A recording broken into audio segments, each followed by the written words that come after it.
Bonjour les amis, j'espère que vous allez bien. Nous retrouvons aujourd'hui pour une nouvelle émission de À chacun son jeu. Et aujourd'hui, j'ai la chance de recevoir Nathalie Balassé. Bonjour Nathalie. Bonjour Anne-Hélène, je suis ravie d'être avec toi et ravie d'être avec vous tous. Merci infiniment. Alors Nathalie, j'ai pu lire que tu étais psychopraticienne. Est-ce que c'est bien ça? C'est bien ça, psychopraticienne en relation d'aide. En relation d'aide. Qu'est-ce que ça veut dire exactement? Alors voilà pourquoi je précise en relation d'aide, parce qu'il y a plusieurs courants de psychologie. Il y a bien sûr Freud que tout le monde connaît, j'imagine, Jung également, tout le monde connaît aussi. Et puis il y a le courant de Carl Rogers, qui est un Américain qui a créé la relation d'aide. Donc moi, j'ai été formée, bien sûr, j'ai appris Freud, Jung, Lacan, Berne, je suis passée par tous les plus grands, mais également Carl Rogers qui a créé la relation d'aide. Pour lui, ce qui était important dans la relation d'aide, c'est la bienveillance que l'on va mettre dans l'écoute, le Hmm. non-jugement, également l'authenticité et puis l'écoute active. C'est-à-dire qu'on va écouter sur un plan conscient puis sur un plan inconscient. Et donc, et pour la première fois, en fait, contrairement à Freud ou Jung, il a créé des relations de face à face. C'est-à-dire qu'on est installé face à notre praticien, à notre thérapeute. Aujourd'hui, c'est courant, mais à la base, c'est lui qui l'a créé comme ça. D'accord. Ouais, je comprends. Moi, j'avais fait une psychothérapie il y a très très longtemps quand mon premier mari m'avait quittée. Et c'est vrai que c'était un petit peu compliqué. Pour moi, j'étais allongée sur un divan et j'avais pas de retour. Alors même si elle m'a énormément aidée, je sais qu'aujourd'hui elle me suit. Même si j'avais pas de retour et c'était frustrant. J'avais besoin en fait qu'elle me dise bah, que j'avais raison, que j'étais sur le bon chemin. Donc c'est chouette. C'est ça, exactement. Et lui, en fait, ça lui convenait pas du tout, à Carl Rogers. Et donc, il pense, et il le dit dans ses livres, que l'écoute et donc la communication non verbale avec les yeux, avec les intentions, etc.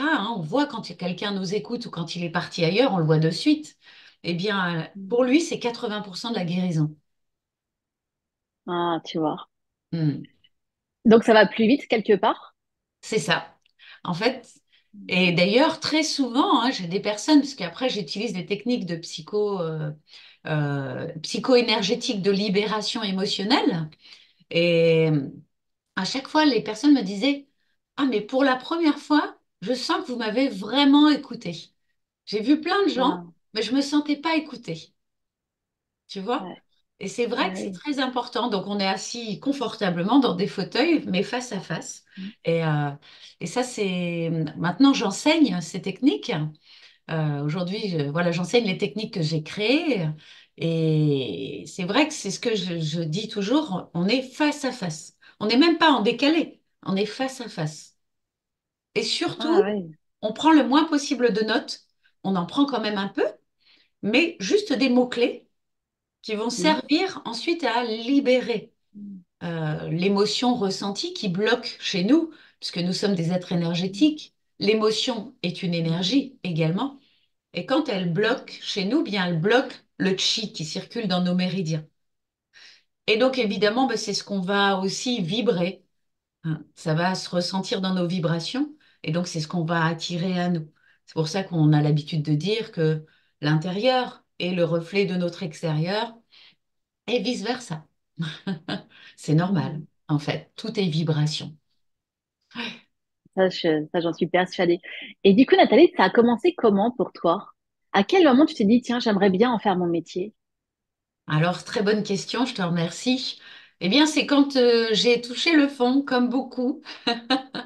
C'est-à-dire que, en fait, déjà depuis l'âge de 12 ans et demi à peu près, parce que je suis en train d'écrire mon deuxième livre et donc je vais en parler dans mon deuxième livre. À 12 ans et demi, mon frère, mon grand frère a quitté la maison. Il avait 14 ans et demi, lui, 14 ans même.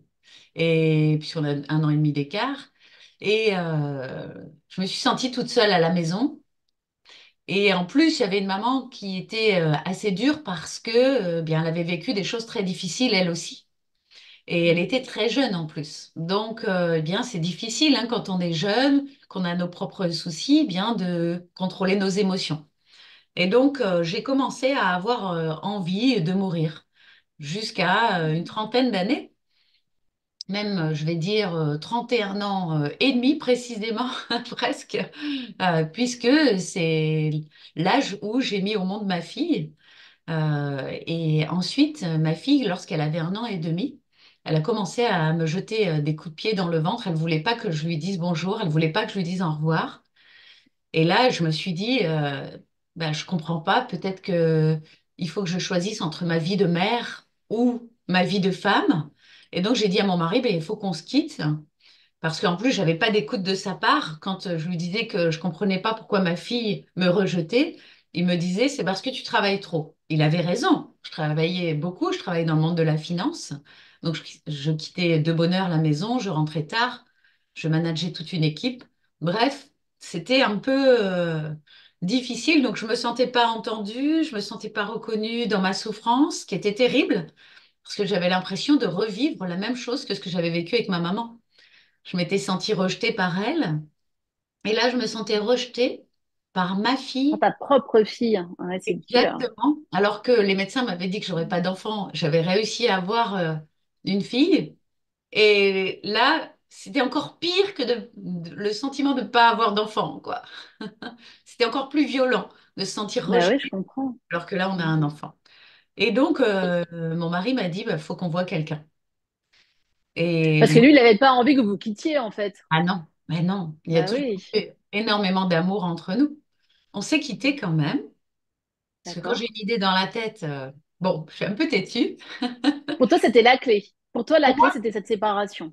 pour moi, c'était ça. Et j'ai très vite vu que c'était pas ça du tout, que Clara, elle continuait de me rejeter. Et donc, bien, j'ai eu un contact avec une praticienne qui nous a beaucoup aidés. Et c'est comme ça que c'est arrivé. C'est comme ça que j'ai compris que la thérapie ou les pratiques, en tous les cas, de thérapie, ben, c'était pas pour les fous. C'est ce qu'on pensait dans ma famille, hein. Et c'est ce que pensaient beaucoup de personnes à ce C'est moment-là. dommage, hein. C'est C'est dommage. dommage. Dans ma famille, c'est pareil, hein.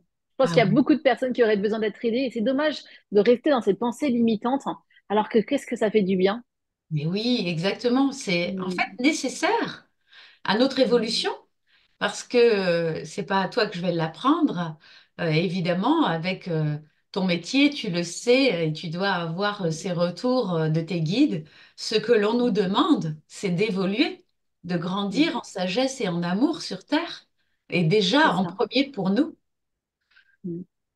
Parce que C'est quand, notre premier but d'incarnation, ça j'en suis persuadée. voilà, pour moi aussi, Mm. voilà, tu vois. Mm. Et donc, je l'ai appris, je l'ai découvert avec tout ce travail que j'ai fait sur moi. Et surtout, eh bien, en concrétisant ces techniques, en les transmettant, en faisant tout ce que je fais aujourd'hui, ma chaîne YouTube, etc. Et avec toutes les personnes et les magnifiques personnes que je rencontre dont tu fais partie, eh bien, voilà, c'est concordant, quoi.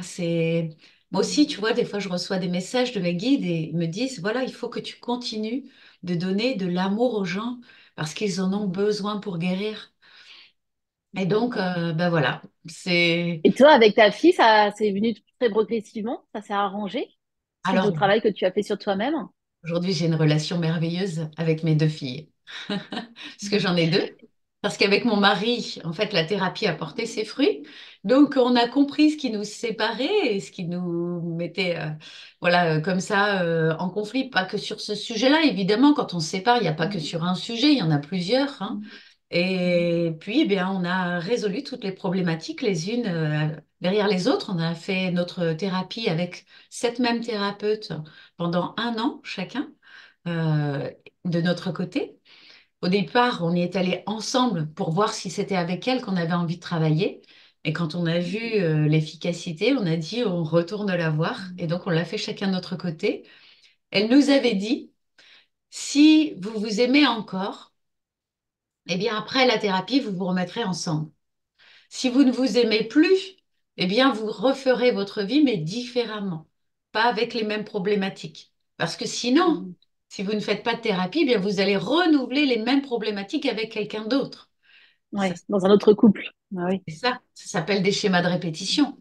Et Mm. effectivement, et c'est ce à quoi sont confrontés la plupart des gens, c'est qu'en fait, ils décident, par exemple, une séparation parce que la personne leur reflète trop de difficultés qu'elles ont en elles, en fait, trop de souffrances. Le conjoint est la meilleure personne pour appuyer sur le bouton qui fait mal. C'est, Mm. voilà, il lit dans notre inconscient. Et c'est exactement là qu'il appuie. Et justement, ça nous fait réagir. C'est parce que il appuie sur une corde sensible. Sinon, on n'aurait aucune Mm. réaction. Et donc, quand on se sépare et que on ne fait pas de travail sur soi, bien en fait, on va retrouver une autre personne qui d'apparence est différente, mais qui finalement va appuyer à nouveau sur les points sensibles chez nous. Mm. Je suis Alors, complètement d'accord. voilà. Alors peut-être qu'il y aura eu des compréhensions quand même qui font que la relation sera peut-être légèrement différente, mais s'il y Mm. a zéro travail, zéro compréhension, Mm. prise de conscience, j'ai envie de dire aussi, eh bien, on va recommencer exactement les mêmes problématiques. Et donc, Mm. quand on parle de travail sur soi, déjà le mot travail, moi, tu vois, j'aimerais le changer ce mot. Parce que toutes les personnes ne sont pas ravies du travail qu'ils font. Et C'est vrai, ça peut faire peur, hein. ah Oh non, ouais. il faut encore travailler, c'est vrai, ça peut faire peur. Quel mot tu choisirais? Est-ce que tu as réfléchi? Justement, tu vois, ça fait un moment que je me dis, je voudrais changer ce mot travail, ça m'énerve, Mm. parce que Mm. c'est pas vraiment du travail, c'est un Mm. approfondissement de la connaissance de Ouais. soi, Une tu vois? recherche quelque part? Ouais, une recherche du soi Ouais. spirituel, j'ai envie de dire. Mm. Tu vois? Je vais noter ça. C'est une bonne idée. Et est-ce que le fait d'avoir réparé ta relation avec ta fille, ça t'a aidé par rapport à la relation avec ta maman? Complètement, bien sûr. Alors déjà, moi, il faut savoir que même si c'était difficile dans notre enfance parce que bah, maman était très très dure parce qu'elle avait, comme je le disais, hein, vraiment aucun jugement vis-à-vis d'elle et surtout, voilà, je ne veux pas que personne porte un jugement vis-à-vis d'elle parce qu'elle a fait ce qu'elle a pu, comme tous les parents d'ailleurs, même ceux qui sont extrêmement violents, ils font ce qu'ils peuvent. En règle générale, ils reproduisent des schémas qu'ils ont vécus. Hein. Donc voilà, maman a été violente, mais elle avait aussi eu de la violence. Donc voilà, en fait déjà moi, j'avais cette prise de conscience quand j'étais toute petite, j'avais 2 ans et demi. Je me disais, si elle fait ça, c'est parce que derrière, il y a énormément de souffrance chez elle. Mm. Donc, tu vois, déjà, j'avais déjà cette aide quand même, hein, où C'est quelque part, incroyable, hein. C'est on me incroyable. soufflait, voilà, hein, on me soufflait qu'il y avait de la souffrance chez elle. Donc, voilà, même, je peux dire, elle a fait une tentative de suicide devant moi, j'avais 2 ans et demi. Je voyais bien toute la Mm. souffrance qu'il y avait chez elle, hein. Et donc, voilà, que c'était insupportable et c'est pour ça aussi que j'ai revécu ça. C'est pour ça aussi que Et j'ai eu envie justement, mais c'est ça. Et comment elle l'a vécu? De voir quelque part son miroir, Oui. que toi Alors aussi, tu elle, elle avais l'a envie très de très mal mourir. vécu. Bah, en règle générale, c'est ce que j'explique d'ailleurs aux personnes qui venaient me voir ou qui viennent me voir aujourd'hui pour être formées, c'est que quand on a les mêmes mémoires, là par Mm. exemple, mémoire d'envie d'en finir, de Mm. mourir, elle n'est pas là par hasard cette mémoire, hein. Il faut remonter après dans l'arbre généalogique pour trouver pourquoi. Et on a trouvé. Mais tu sais, deux aimants qui ont les mêmes polarités, ben, ça fait quoi? Ça se repousse. Et moi, Mm. avec maman, on avait les mêmes mémoires. Donc, ça se repoussait. Mm. Comme elle avait les mêmes mémoires avec sa mère. Et ça se repoussait. Et ma grand-mère, même quand j'étais bébé, ma mère me disait, tu sais, ta grand-mère, dès que elle te prenait dans les bras, tu te mettais à hurler et elle te Mm. disait, reprends-la parce que je peux pas. Alors que ma grand-mère était une personne très douce, tu vois, comme ça. Mais je sentais aussi dans mon enfance et en grandissant dans l'adolescence que j'étais pas sa préférée du tout, quoi. Je sentais qu'elle me Hmm. repoussait. D'ailleurs, mon grand-père Hmm. m'a pris sous son aile et il me l'a dit un jour, comme je sentais que tu n'étais pas la préférée du tout de ta grand-mère, bah, tu as été ma préférée à moi. Tu Hmm. vois? Hein. Et ça a aidé dans l'histoire parce que rien ne se fait par hasard. Et comme j'ai découvert un grand secret de famille qui fait qu'effectivement, il y avait un conflit entre les mères et les filles qui se reproduisait, eh bien, lui, il a été une pièce maîtresse aussi dans la découverte de ce secret de famille. Parce que heureusement que j'étais sa préférée, puisque c'était un homme très droit, très colérique, très dur avec ses filles, dans l'éducation, tu vois, très... bon. Et en fait, tout le monde avait peur de lui dans la famille, sauf Hmm. moi, qui était Ah capable oui. de lui dire des tas de choses. Hmm. Et donc, j'ai pu aller lui poser la question quand j'ai découvert ce secret de famille. J'ai pu aller lui demander. Il y a Et une technique qui t'a permis de découvrir ce secret de famille? oui, la D'accord. technique à laquelle je Que forme. tu enseignes aujourd'hui? Oui, D'accord. exactement. Hein, j'ai commencé à la découvrir avec Elisabeth, qui a été ma thérapeute, qui est aujourd'hui à la retraite. Elisabeth Ledugne, que je remercie de tout cœur, qui a été un ange sur mon chemin, un ange incarné, parce qu'il y en a, je pense. Et, et donc, j'ai commencé à découvrir parce qu'elle travaillait avec une technique de couleur, tu vois.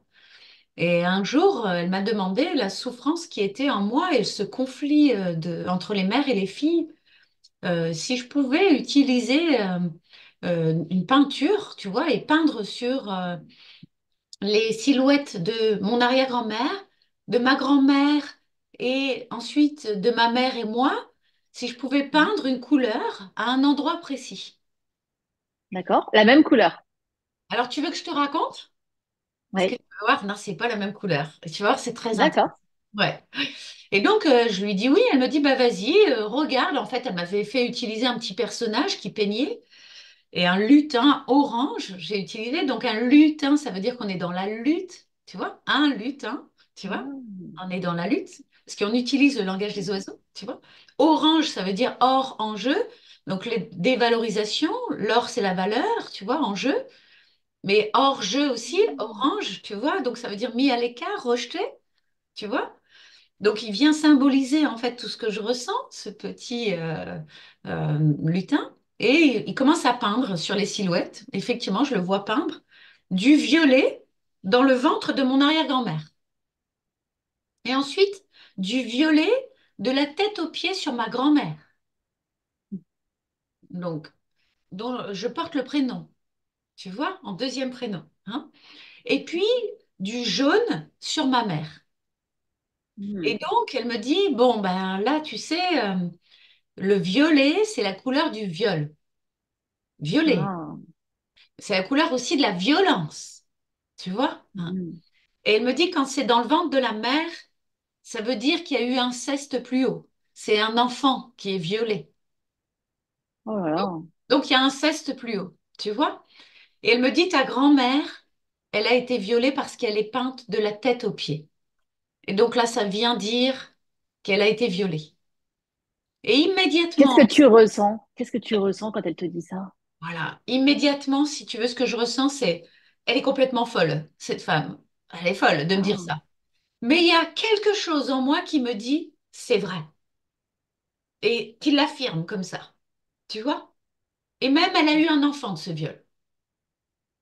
Et là, je me dis, oh, mon oncle décédé, ce serait lui, parce que j'ai un oncle Hmm. qui est décédé à l'âge de 20 ans, qui était militaire et qui a été renversé par une voiture. Le lendemain du mariage de ma mère. Enfin, tu vois, c'est toute une histoire très, Oh très là là. compliquée, tu imagines? Voilà, elle perd son frère, elle assiste à sa mort sans le reconnaître. Bref, et elle pouvait pas le reconnaître parce que c'était un enfant non reconnu, un enfant d'un viol. Hmm. L'inconscient, il dit tout, il fait tout, en fait, tu vois, hein. Et le jaune, si tu as envie de savoir aussi, ça vient parler d'amertume. La mère me tue. Alors, pour aller au bout de mon explication, et tu vas tout comprendre, pourquoi il y a un conflit entre les mères et les filles qui se crée, c'est Mhm. parce que quand une jeune fille est violée par son père, ce qu'on appelle un Mhm. inceste, Mhm. qu'est-ce qu'on dit tous quand on entend ça à la radio? On dit quoi? Et la mère ne le savait pas? Qu'est-ce qu'elle a fait? Ouais, ouais, Elle l'a tout à pas vu? fait. Eh bien, tu sais, en fait, l'enfant qui est victime d'inceste pense la même chose. L'enfant se dit, ma mère, elle veut pas avoir de rapport avec mon père, donc elle l'envoie chez moi. Mhm. Même si c'est inconscient, même si, Mhm. tu vois, ça crée un doute chez elle. Ma mère, elle fait exprès de me laisser seule avec mon père, tu vois, etc., etc. Et en fait, donc, ça crée un conflit entre les mères et les filles. Elles peuvent plus se voir. Mhm. Tu comprends? Et en plus, je pense que plus haut, donc, et je ne sais pas à quelle génération, mais c'est pas grave. Le principal, c'est d'enlever cette mémoire. Il y a eu inceste qui donne enfant. Et c'est pour ça Mhm. qu'il y a eu ensuite ma grand-mère qui a été violée par quelqu'un d'extérieur, parce que ça redescend dans les générations. Ça s'appelle une mémoire transgénérationnelle, donc qui se transmet dans les générations. Aujourd'hui, avec l'épigénétique, on sait que ça existe parce que Mhm. l'épigénétique a prouvé qu'effectivement, les mémoires, l'émotion de cette mémoire exactement, hein, l'émotion de l'événement se transmet dans les gènes. C'est comme inscrit au fer rouge. Et je Mhm. l'avais en moi, en fait. Mhm. Dès que je voyais un film où il y avait un viol, j'étais comme ça, comme si ça m'arrivait à moi. Et ça, Tu c'est un... sais que mes amis, ils me l'ont expliqué, ça. Ah oui? Ouais, ils m'ont dit, ah ouais, c'est. Alors, je sais pas si je vais bien le retranscrire, mais ils m'ont dit, imagine que la source, c'est la Terre, ok? Et dans cette source, dans cette graine, c'est comme une graine, ça contient toute l'ADN, toutes les cellules de tous les êtres vivants qui vont vivre sur Terre. Et à partir de là, imagine un arbre géant, mais un arbre géant avec des milliards de branches. Et sur chaque branche, donc chaque branche va représenter une famille du monde, d'accord? Et au bout de la branche, il y a les fruits. Les fruits sont les humains. Et en fait, pour pouvoir, et sur chaque branche, il y a un ordinateur qui est connecté à chacune de ces milliards de branches. Et dedans, il y a quoi? Les non-dits, les secrets de famille, les maladies génétiques qui vont se transmettre de génération en génération. Et quand un fruit, donc un humain, vient s'incarner sur Terre, ben, il remonte tout ça, tu vois. Il repasse par la source, il y a la source, et hop, il monte tout le long de l'arbre et il traverse toute la branche où là étaient encodés en fait tous les voilà les non-dits, les secrets de famille, les maladies. Et il prend ça au passage. L'humain, la petite âme, se charge, son corps se charge bah, de ça en fait. Et quand il devient, ben voilà, quand il s'incarne sur Terre, il a pris tout le passé. Et c'est pour ça que c'est très important, effectivement, de travailler sur ces mémoires transgénérationnelles, hein. C'est comme ça que que t'as appelé, hein. C'est ça, exactement. Parce que Ouais. quand on les... parce que, en fait, donc les techniques justement auxquelles je forme et qui permettent de réencoder, c'est-à-dire que pour moi, rien n'est figé. Et on peut faire Heureusement. le chemin inverse et Ouais. tout réencoder. Donc, c'est ce qui s'est passé d'ailleurs. Ça a libéré beaucoup, beaucoup la relation avec ma maman, même si elle a jamais été. C'était une guerre froide, tu vois. On se voyait Mm. toujours. Je lui donnais toujours de l'amour. J'essayais toujours d'être aimée d'elle, etc. Mais c'était toujours on sentait qu'il y avait un immense froid entre nous, une incapacité à vraiment dialoguer ensemble, à avoir des relations, des belles relations ensemble, tu vois. Ça, c'était compliqué. Et en fait, tout ce travail, ça a libéré aussi chez ma fille. Et aujourd'hui, Mm. voilà, elle sait qu'elle peut se confier à moi pour tout. Et donc, c'est vraiment génial. On a une très, très belle relation, pas fusionnelle, parce que je pense que la fusion, c'est pas bon non plus, tu vois, mais Mm. harmonieuse, j'ai envie de dire. Équilibré. Équilibrée, en confiance, de Mm. mère à enfant, tu vois, c'est vraiment, voilà. Ça m'a permis Et, de... En fait, moi, ma plus grande peur, pour te dire, Voilà, j'étais en train d'essayer de réfléchir aux mots que je voulais mettre dessus. Ma plus grande peur, c'était de ne pas être une bonne mère, Mm. de ne pas être une bonne maman. D'ailleurs, ma fille, elle me le dit tout le temps. Elle me dit, mais maman, arrête. Enfin, Mm. arrête d'avoir peur d'être une mauvaise maman parce que tu es la meilleure des mamans. Bon, tous les enfants doivent dire ça à leurs parents, tu vois, j'imagine. Mais voilà, c'était ma plus grande peur. Et donc, bah, j'ai toujours œuvré dans ce sens. Mais même en œuvrant dans ce sens, si on a ces mémoires-là en nous, c'est fichu. Mm. On va vouloir être la meilleure des mamans, on va vouloir faire différemment. Enfin, moi, je n'ai jamais voulu donner de coups à mes enfants, par exemple, mais Mm. ça n'empêche pas que de toute façon, elle faisait tout pour me pousser à bout, que de toute façon, il y avait quand même tu vois, cet aimant-là qui nous séparait, hein, cette distance qui se créait et qui faisait qu'elle ne voulait pas de moi. Quand on s'est séparé avec mon mari, qui est toujours mon mari aujourd'hui, qui est l'homme de ma vie, euh, eh bien, des fois, j'étais obligée de l'appeler en lui disant, écoute, elle veut aller chez toi. Elle veut plus rester chez moi. J'étais en pleurs. Elle me Ouais, je disait, je comprends. veux aller chez papa. Je ne veux pas rester chez toi. Et il me Mm. disait non. Il me disait, passe-moi Clara. Donc, elle était toute petite, hein.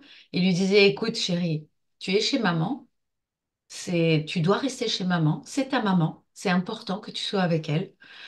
Donc, vraiment, tu vois, c'était dur. C'était vraiment dur, hein. Même en Mm. repensant, tu vois, à tous ces moments, oh, c'est émouvant, quoi, hein. Mais aujourd'hui, Ouais, c'est je comprends. passé. Aujourd'hui, c'est terminé. Et le fait d'avoir réussi à régler ça avec Clara, Hmm. quand tu as eu ta deuxième fille, c'était déjà réparé. Oui. Donc, t'as pas eu besoin de revivre ça avec ta seconde fille.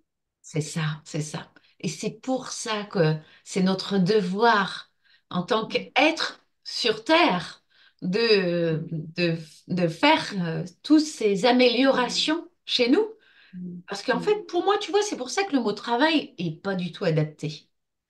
Parce que Mm. un travail, c'est pour une rémunération, on va Mm. dire.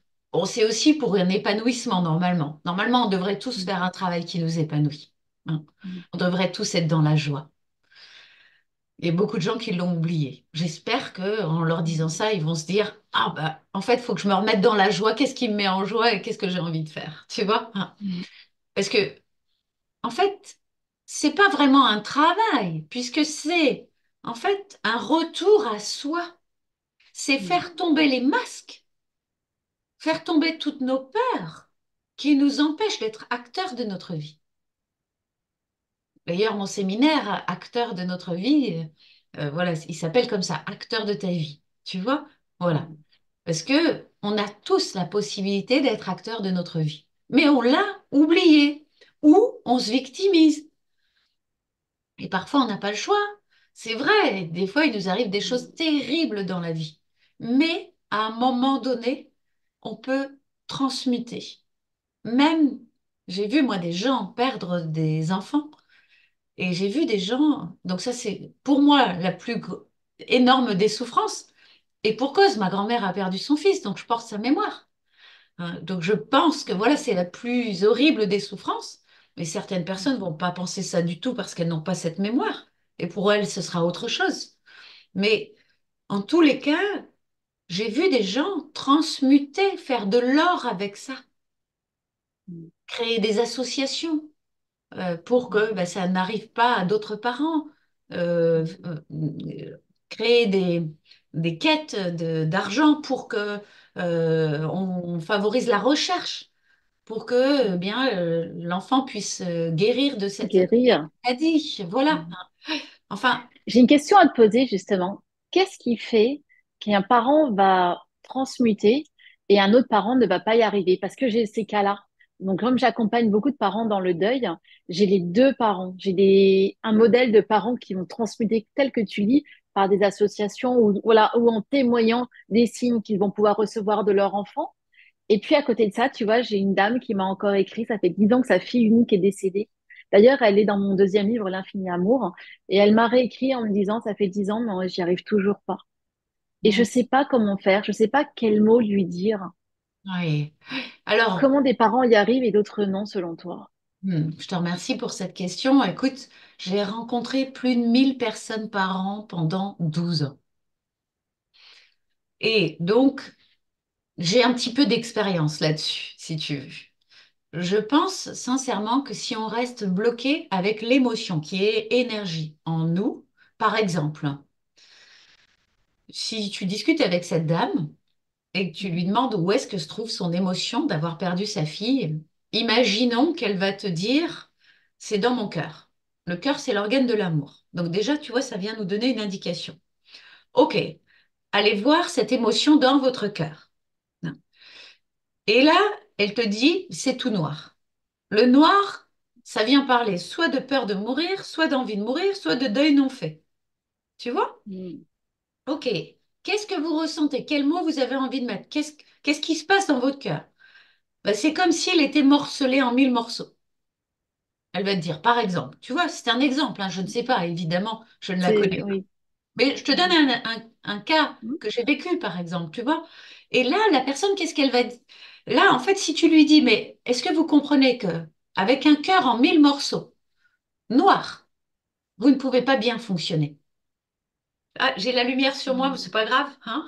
C'est le D'accord. soleil qui vient, tu vois, hein, remettre de la lumière. Et en fait, tu comprends qu'on peut pas bien fonctionner avec un cœur noir en 1 000 morceaux. Donc, il Mm. faut recréer le cœur. Comment on le fait? Eh bien, par des techniques psycho-énergétiques. C'est-à-dire qu'on va aller dire les mots, donc MAUX, avec des mots MOTS, tu vois, tout ce qu'elle vit, et en plus, on va l'enlever dans l'énergie de son corps. Mm. C'est-à-dire, on va aller faire de l'acupuncture sans aiguille pour tapoter sur des points nécessaires pour aller délivrer cette émotion dans son corps. Mm. Tu vois? Et du coup, on va le faire jusqu'à ce que son cœur redevienne normal. Mm.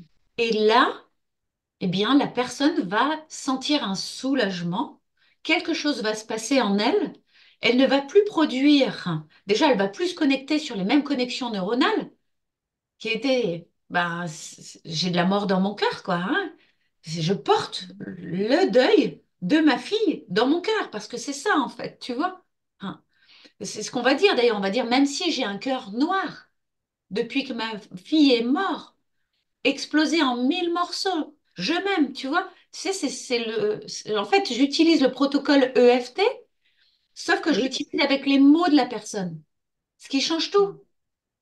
On ne crée pas des phrases, même si je suis triste depuis que ma fille est morte, j'arrive pas à relever la pente, et puis tapoter que ça. Non, là, on va utiliser le langage des couleurs, le langage du corps. Donc l'émotion, l'inconscient va nous dire comment est l'émotion, comment elle s'est matérialisée dans le corps de la personne, de quelle couleur elle est. Et la couleur, comme le jaune, l'amertume, tu vois, ben là, ça vient nous dire précisément ce qui se passe. En fait, on met des mots, MOTS, très précis sur l'émotion ressentie. Parce que c'est pas l'événement en soi qui est problématique, c'est l'événement qui est ressenti. Parce que tu vois, par exemple, une séparation. Tu as des personnes qui pourraient... imagine, le mari rentre et il dit à sa femme, bah, je veux qu'on se sépare. Et sa femme, en fonction de comment elle se sentait dans la relation, ben, elle va réagir différemment. T'as des femmes qui vont dire, ah, la trahison, je suis sûre que t'as quelqu'un Mm. d'autre. Hein. Bon, elle va le ressentir comme une trahison. T'as des femmes qui vont dire, oh, l'injustice, pour tout, avec tout ce que j'ai fait pour toi. Tu Mm. vois, et là, elle le ressent comme une injustice. Et puis t'as des femmes qui vont dire, génial, depuis le temps que je voulais qu'il se barre. Et Tu l'abandon, tu vois, moi, quand mon vois. premier mari m'a quitté, j'ai ressenti de l'abandon. Et voilà, tu vois, Tu chaque vois. personne, il y en a qui vont le ressentir comme du rejet. Il y en a qui, Mm. voilà, tu vois, il y en a qui vont le ressentir comme une humiliation suprême parce que qu'est-ce que va dire les autres? Donc le Mm. regard des autres, c'est, tu vois, ça passe au-dessus de tout le reste. Il y en a qui Mm. vont le ressentir comme une honte. Mm. En fait, c'est pas l'événement le problème. C'est pour ça que je dis souvent le FT, c'est génial. Merci aux personnes qui ont créé le FT. Par contre, c'est pas suffisant. D'accord. Parce que construire des phrases, même si j'ai vécu une séparation douloureuse et j'en souffre encore, je m'aime, et puis tapoter ça, j'ai vécu une séparation douloureuse, etc., ben, c'est pas suffisant. Parce qu'il faut aller voir si c'est de la honte, si c'est de l'abandon, si c'est de la joie, si c'est de la tristesse. Bon, si c'est de la joie, la personne, elle ne se consulte pas, hein. Mais, Oui, c'est sûr. mais tu vois, qu'est-ce que c'est comme émotion derrière? Et là, on peut aller la réparer. La personne, elle ne le Mm. sait pas souvent. Souvent, c'est inconscient. Ça, c'est Ah ouais. ni là, On se sent mal, mais on n'arrive pas forcément à mettre des mots dessus. C'est après, impossible. effectivement, en faisant un travail, hein. C'est Donc, ça. le mot travail encore, en y Ouais. réfléchissant. Mm. C'est en ayant quelqu'un de neutre en face qui parle le langage de l'inconscient. Alors là, tu vas dire, je fais de la pub pour ma technique qui Mais c'est s'appelle normal, hein. qui Et puis, ça s'appelle le Tell Me. fonctionne. C'est pas vraiment pour faire de la pub, mais c'est pour dire que parler, c'est déjà beaucoup, comme je le disais tout à l'heure, parce que c'est 80% de la guérison. Mais la guérison, pour qu'elle soit complète, il faut aller au cœur de l'émotion. Et notamment, je pense que la guérison pour des souffrances comme celle-ci, là, parler, ce ne sera pas 80% de la guérison, peut-être 40, je pense, tu vois, Mm. pour des souffrances vraiment terribles, Mm. comme des viols aussi, comme, tu vois, Mm. des attentats, voilà, des vécus de Des grands guerre, traumatismes, hein. voilà, Mm. des très gros traumatismes. Ça va être peut-être 40%. Là, tu vois, là, je vais aller un petit peu à l'encontre de Carl Rogers parce que je l'ai vu, ça marche pas si on n'enlève pas l'émotion. Mm. Énergétiquement, il faut la mettre à l'extérieur, l'émotion. Une fois qu'elle est à l'extérieur, elle est plus chez nous. Et Elle nous là, appartient plus. voilà. Et là, on peut retrouver notre capacité de résilience. Parce qu'on a tous cette capacité de résilience, sauf que si ça reste bloqué en nous, ben en fait, on n'y arrive pas. J'ai des personnes aussi qui refusent d'aller bien parce qu'elles ont le sentiment qu'elles vont trahir la personne aimée qui est décédée. C'est si je vais bien, je vais l'oublier. Mm. Et ça, c'est pas possible. C'est ça. Et bien, tu vois, ça, c'est une émotion aussi qu'il faut Mm. mettre à l'extérieur. Pareil, c'est la même chose, hein. Et puis aussi, j'imagine que les gens viennent te voir aussi pour justement parler avec la personne qui est décédée ou prendre un contact avec elle, hein. Et ça, c'est génial ce que tu fais. Merci de faire ça. Et voilà, c'est formidable parce qu'en fait, là, tu leur expliques que ça s'arrête pas là. Exactement. Tu vois? Et c'est ça qui est fantastique. C'est ça. Et du coup, quand ils ont déjà cette compréhension, parce que tu vois, faire cette technique avec quelqu'un qui pense qu'il n'y a rien après, et de dire que bah, finalement, voilà, elles vont pas l'oublier, etc. En fait, c'est complémentaire ce qu'on fait. Ce que j'ai Mm. envie de te dire, tu vois, c'est ça.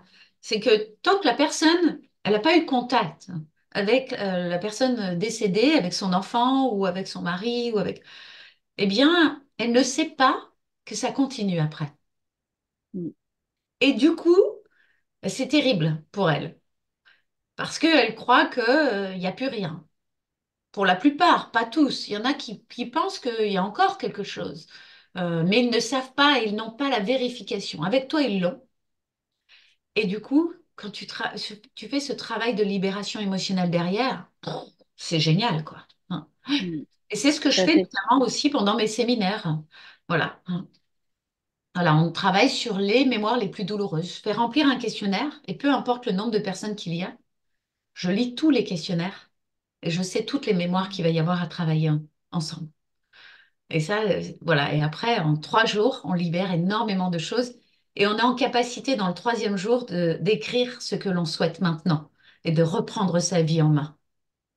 Parce que tant qu'on est bloqué avec des émotions, comme ça a été mon cas, des envies de mourir, ces conflits entre la mère et la fille, de se sentir rejeté, abandonné, pas aimé, ben on s'aime pas soi-même. Et tu vois, c'est tout un truc, un Ouais, imbroglio finalement qui nous tire comme une spirale vers le bas. Et en fait, à un moment donné, il dit, bon, bah, qu'est-ce que je fais avec tout ça? En fait, c'est moi. qui est au cœur de tout ce qui se passe chez moi. Donc, c'est bien chez moi qu'il faut aller travailler, entre guillemets, qu'il faut aller améliorer. C'est très, très libérateur. Oui, c'est ça. Est-ce que ça répond à ta question? Tout à fait. À partir de quel moment t'as senti que tu étais accompagnée? Alors moi, je les appelle les anges gardiens, mais on peut les appeler les guides, les êtres de lumière. C'est vraiment comme ça résonne en chacun. À Oui. partir de quel moment tu t'es sentie accompagnée? Est-ce que tu t'es... Oui, tu en as parlé tout à l'heure. Tu as parlé des guides, je crois, hein, Oui, c'est c'est ça. ça? Je parlais de mes Ouais, guides, en fait, oui. ouais. Parce que, en fait, moi, je ne sais pas hein, si ce sont des anges gardiens, des guides. Je vais te dire tous les soirs, je remercie mes guides, mes anges gardiens, les êtres de lumière, parce que je ne sais pas comment. Tous les soirs, tous les soirs, tous les soirs, je les remercie. Je les remercie tellement d'être à mes côtés. Pendant très longtemps, je ne savais pas s'il y avait quelque chose entre, tu vois, je, D'accord. j'avais un doute. Parce que ma Mhm. maman avait vécu une histoire quand elle était enfant qu'elle m'avait rapportée, où elle avait vu son arrière-grand-mère devant la fenêtre de sa chambre où elle dormait, la chambre de son arrière-grand-mère où elle dormait avec sa sœur. Et Mhm. elle croyait que c'était sa sœur qui était devant la fenêtre, et quand elle, elle a touché, elle a senti sa sœur. Donc elles l'ont vue à deux. Elles sont vite D'accord. parties en courant parce qu'elles ont eu Elles ont eu peur. peur. Voilà. Ouais. Et ma grand-mère leur avait dit, elle ne vous aurait pas fait de mal. Donc ça, Mhm. c'est toujours resté un peu, tu vois, comme ça en suspens. Mhm. Mais bon. Quand mon autre grand-mère, ma grand-mère paternelle est tombée malade, j'ai prié pour elle, j'ai demandé la guérison, et comme elle n'a pas guéri et qu'elle est morte, j'ai dit, bah, je crois plus en tout ça. Donc j'avais refermé, tu vois. Sauf que quand je suis devenue praticienne, parce que quand j'ai vu le bien qui s'était passé en moi et ma transformation, parce que ça m'a réellement remise en vie, cette pratique, tu vois. Et donc quand j'ai vu ça, j'ai dit, bah, maintenant, je veux le faire pour les autres. Et je disais aux personnes, bah, écoutez, j'ai envie de dire des choses. Je sais pas si c'est juste ou pas, mais je vais le dire quand même. Des choses qu'elles n'avaient pas dites, tu vois. Et puis, je vais dire, dans 95% des cas, les gens me disaient, mais comment vous pouvez savoir ça? Et ça Mhm. déclenchait l'émotion, parce que tu vois, il faut aussi que l'émotion sorte, hein, Mhm. pour que ce soit bénéfique. Et quand ça déclenche l'émotion, tu sais que tu es au bon endroit. Et Mhm. donc là, je voyais. Et du coup, à un moment donné, je me disais, bon, qui est-ce qui me souffle tout ça, quoi? Qui est-ce qui met ça dans ma bouche? Et donc, j'ai compris bien que c'était des êtres de lumière qui étaient Mhm. là pour guider ma pratique. Et à un moment donné, ben, j'ai Mhm. commencé à leur parler, à les remercier pour ce qu'ils faisaient. Ça a mis longtemps, hein, je vais te dire, de nombreuses années avant que j'admette. C'est vrai? Je te jure. Pourquoi? Parce que tu étais très, très cartésienne et que pour toi, c'était pas possible. Oui, puis j'ai grandi dans une famille où, tu sais, on dit que c'est pour les fous déjà la thérapie, hein. Et moi, Ouais. je suis devenue psychopraticienne. Donc déjà, tu Mhm. vois, tu es cataloguée, rangée dans une case. Et si tu commences à dire que tu parles avec des êtres non incarnés, alors là, tu es dans quel camp, quoi?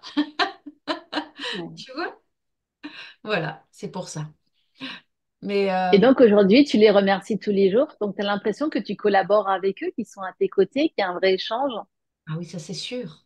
Ah, ça c'est certain. Mm. Je suis sûre que c'est eux Mm. qui nous ont mis en contact par l'intermédiaire d'un ange incarné qui est Nelly. Ouais. Ah, tu sais comment je l'appelle, Nelly? Je l'appelle ma fée Ah oui, parce que c'est une fée pour moi. c'est C'est vrai. incroyable. Ouais. Ah oui. Elle donne, il n'y a pas de calcul, elle est dans l'amour et Nelly, je te fais des gros gros bisous, tu es ma fée. Moi aussi, je t'envoie énormément d'amour. Et tu as raison, elle est Ouais. dans le faire. Elle fait, Mm. en plus. Mm. Ah ouais, tu vois? Tu vois? Ah, donc, tu lui as donné le bon mot. C'est une petite fée d'amour. Mm. C'est vrai, je suis d'accord avec toi. C'est elle qui nous a mis en contact et elle est absolument incroyable. C'est Mm. vrai. Mm. C'est vrai. Donc, c'est cool qu'on lui rende honneur là. Hein, parce qu'en plus, Complètement. voilà, elle est dans le. On peut peut-être donner son nom, je sais pas. Oui. Hein, Nelly c'est Portal. voilà, Mm. Nelly Portal, ouais. Tout à fait, parce que voilà, je crois que pour lui rendre totalement honneur, on peut voilà, Lui lui. donner son nom et son Oui. prénom. Hmm. Mm. Quelle est selon toi ta plus grande victoire, Nathalie? Tu t'es dit waouh. Alors, ma plus grande victoire à l'heure d'aujourd'hui, c'est pour moi, il y en a plusieurs en fait. Il y a Ok. la maladie que j'ai réussi qui était une maladie dite incurable pour la science. Et c'est pour ça que j'ai écrit mon premier livre qui s'appelle Le jour où j'ai décidé de guérir. Et puis, il y a aussi notre couple avec mon mari Hmm. qui, contre vents et marées, parce que quand j'étais ensuite dans la maladie, c'est arrivé avant la naissance de ma deuxième fille, D'accord. et il était là, à mes côtés, Il y a combien d'écart entre tes deux filles? 5 ans et demi. 5 ans et demi. D'accord. Voilà. Donc on s'était remis ensemble, on a décidé d'avoir un Mhm. deuxième enfant, et quasiment à ce moment-là, pratiquement en même temps, bien on avait décidé d'avoir Maëlle, et là les douleurs ont commencé. J'ai commencé à avoir mal dans mon corps, à être réveillée le matin à 5 heures du matin et à devoir me lever pour bouger tellement j'avais mal, je ne pouvais plus rester couchée. Et là, ensuite est arrivée la grossesse. Moi, je n'écoutais pas mon corps. Je me disais, ça va passer, ça va passer. Ouais. Hmm. Ah. Et puis, eh bien, après, la grossesse a accentué totalement, parce qu'en fait, c'est une maladie auto-immune, génétique aussi, qui soit bien s'active, soit se désactive à la grossesse. Ah oui. Et chez moi, elle a explosé. J'avais des Ah. douleurs partout, partout, partout, partout. C'était une horreur. Je ne pouvais pas rester plus de 3 heures dans la même position. C'est ce qu'on appelle la spondylarthrite ankylosante. Voilà. Et les médecins me disaient, il n'y a rien à faire. De toute façon, les traitements qu'on a, c'est des traitements qui enlèvent tout le système immunitaire. Donc, c'était une piqûre par semaine pour moi. Et ça marchait pas. Donc, à un Et moment puis même donné, enceinte, c'était possible d'avoir ah un non, tel traitement? après, Ah après. ouais. Hmm. Ah. Donc ta grossesse, elle a été horrible, Ça a horrible été, souffrance. bah, d'un côté, c'était magnifique parce que je donnais la vie. Et de l'autre, c'était horrible, horrible. Tout à fait. Ouais. Voilà. Et comment tu as réussi à guérir alors? Si les médecins te disaient que c'était incurable et qu'il n'y avait pas de remède possible. Ah, oh là, j'ai fait des tas de choses. C'est pour ça que j'ai écrit ce livre. Et d'ailleurs, je reçois D'accord. des tas de témoignages. J'en suis ravie de personnes qui disent, grâce à vous, ou grâce à votre témoignage, je pense pas que c'est grâce à moi. Je pense que là-haut, ils m'ont bien aidé, ils m'ont bien poussé. Parce que tu sais, moi, je suis Mm. quelqu'un, en fait. J'aime pas trop me montrer au monde. Et je disais, mais non, mais ça va pas intéresser les gens, mon histoire. Tu Mm. vois?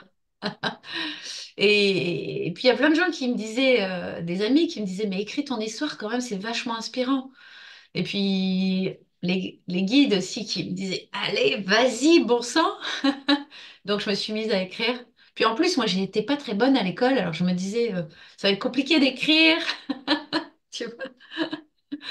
Bref, en fait, je me suis fait aider d'ailleurs par quelqu'un qui est formidable aussi, qui est un amour et qui a réussi aussi à m'aider aussi parfois dans les phrases, etc., hein. Mais du coup, c'est un livre qui est moi, qui me ressemble totalement.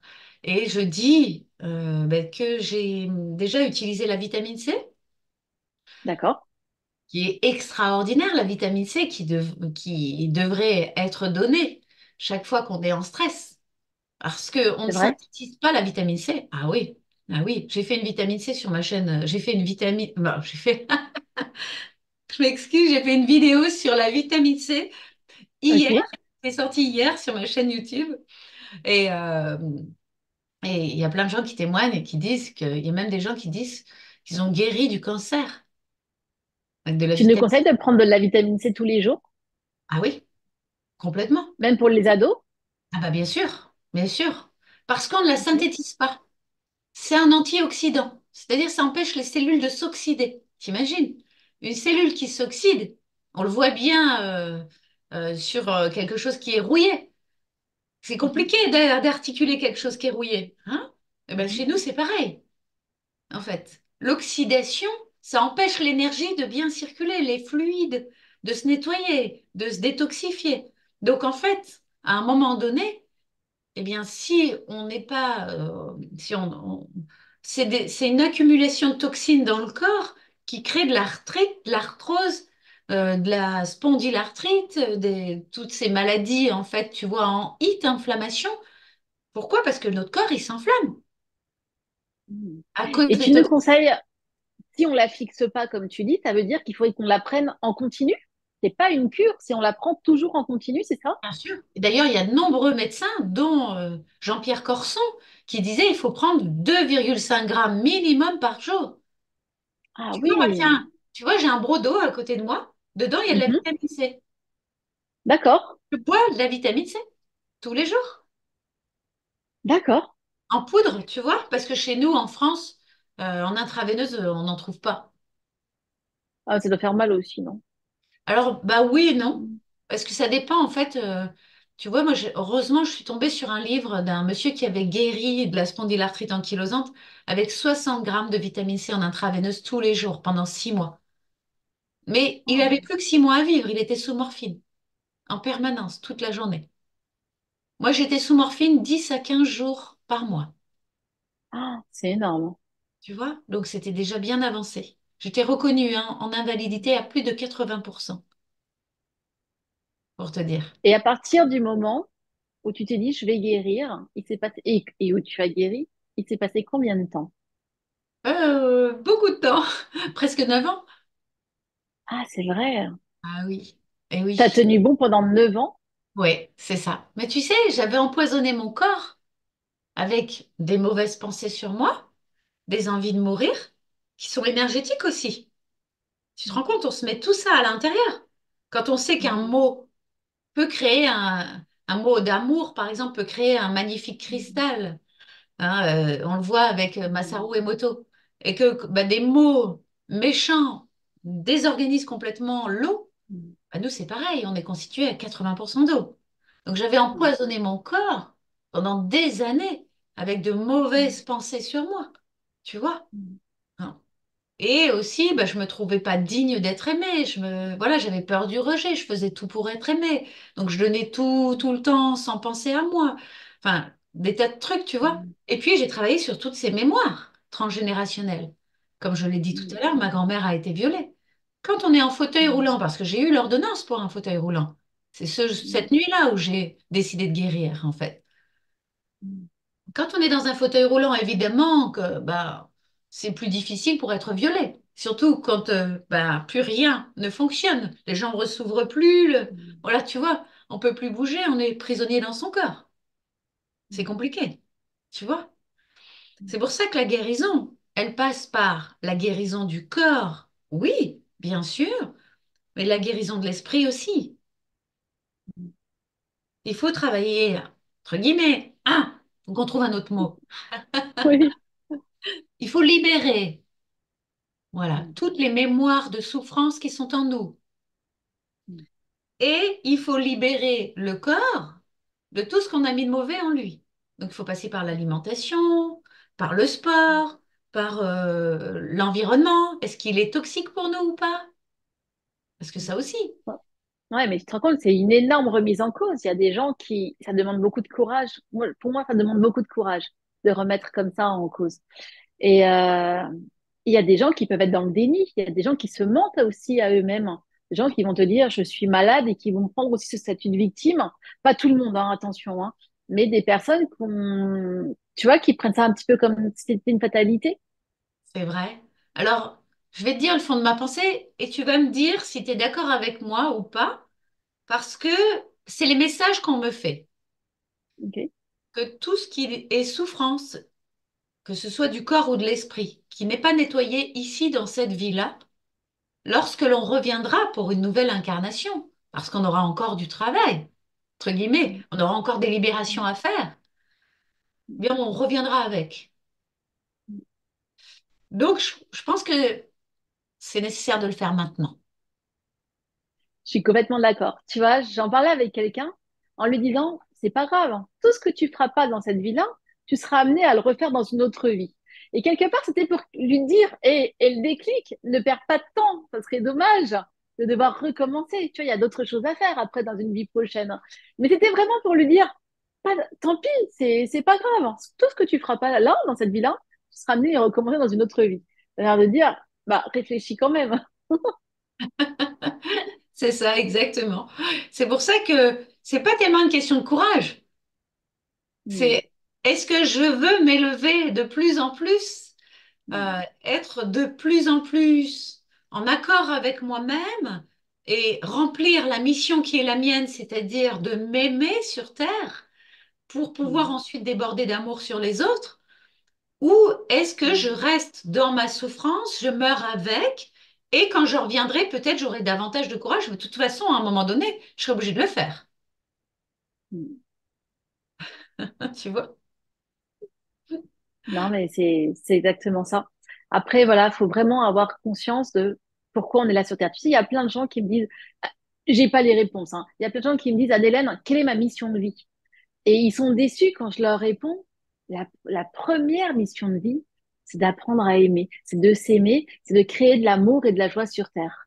Parce C'est qu'en vrai. créant de l'amour et de la joie sur Terre, donc ça je l'explique très très souvent, on crée de l'énergie qui part dans l'au-delà. Et ce qu'ils m'ont expliqué, c'est que là-haut, ils récupéraient cette énergie pour la redistribuer aux humains qui souffrent. Donc, quand on comprend que ça, c'est gratuit, l'amour du cœur, c'est gratuit, la joie, c'est gratuit, et cette énergie est indispensable pour que là-haut, il la récupère pour la redistribuer aux humains qui souffrent, à partir de là, c'est notre vraiment mission à chacun. Et les gens sont déçus. Ils me disent, mais c'est tout. Oh, mais il n'y a pas autre chose. Je dis, ben, après, ça, c'est une quête qu'il faudra que vous meniez vous-même. Mais déjà, c'est énorme. C'est Prenons conscience c'est de ça. énorme, énorme. Et tu sais, j'ai adoré ton image tout à l'heure de l'arbre. J'ai Ouais. adoré. Franchement, quel merveilleux message. Et ça me fait penser à l'arbre d'Avatar, tu sais, ce Mhm. magnifique arbre qui est leur source, tu sais. Et en fait, là, la vision que j'avais, c'était que il y a plein de petites, en fait, c'est comme un arbre qui, par contre, est comme en hiver sans feuilles, tu vois. Sauf que là, il y a plein de petites lumières qui se sont allumées partout dans l'arbre et que plus on Mhm. va être nombreux, plus les branches vont s'illuminer de partout Mhm. et plus on va Mhm. reconstruire cet arbre. Et tu Regarde ce rayon de soleil, cette vois, lumière. exactement, reconstruire cet arbre d'avatar qui est la source. Tu vois, j'ai vraiment ce sentiment et tu vois, la lumière nous parle en même temps. C'est assez incroyable, hein? Tu as vu comme c'est arrivé au moment où j'ai dit, quand Exactement. toutes les lumières, toutes les branches seront euh, Illuminé. guéries, Ouais. illuminées, libérées de toutes leurs souffrances, il y aura cet arbre, ce fabuleux arbre d'avatar que l'on peut voir, qui est la source divine et oui, avec laquelle tout le monde communique, hein.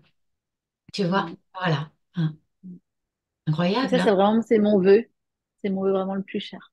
Moi Que tout le aussi, monde prenne conscience.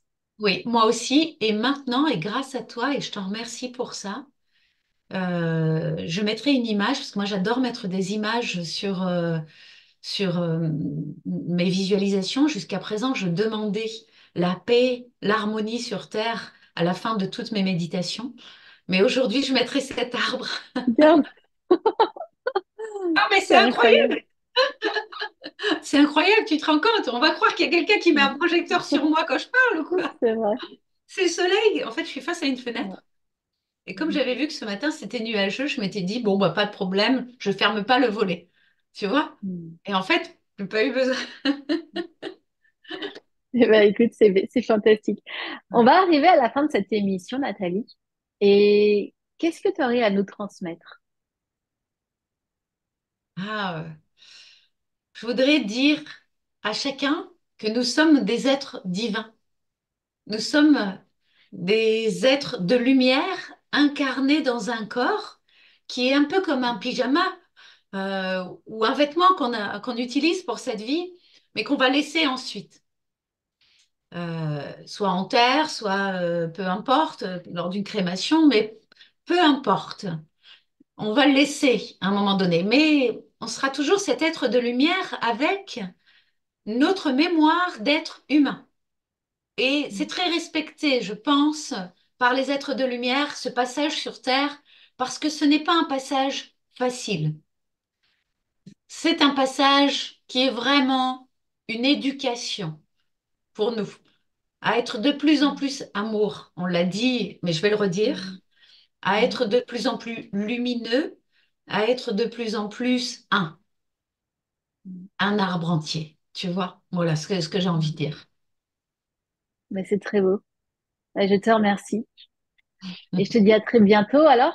Oui, d'accord, à très bientôt. Merci Anne-Hélène. À très bientôt sur ma chaîne. Avec grand plaisir, Nathalie. Ah oui, je veux que tu viennes faire une interview, peut-être d'autres sur ma chaîne. Ouais. Et merci à toi de m'avoir reçu. Et j'envoie énormément de lumière et d'amour à chacun. Ouais. Les amis, comme d'habitude, je vous embrasse très très fort. Et puis voilà, créons de l'amour, de la joie dans notre cœur et pour vraiment faire rayonner cette belle planète sur laquelle on vit. C'est Je vous dis ça. à très bientôt pour une prochaine émission. Au revoir Nathalie. Au revoir. Au revoir Anne-Hélène.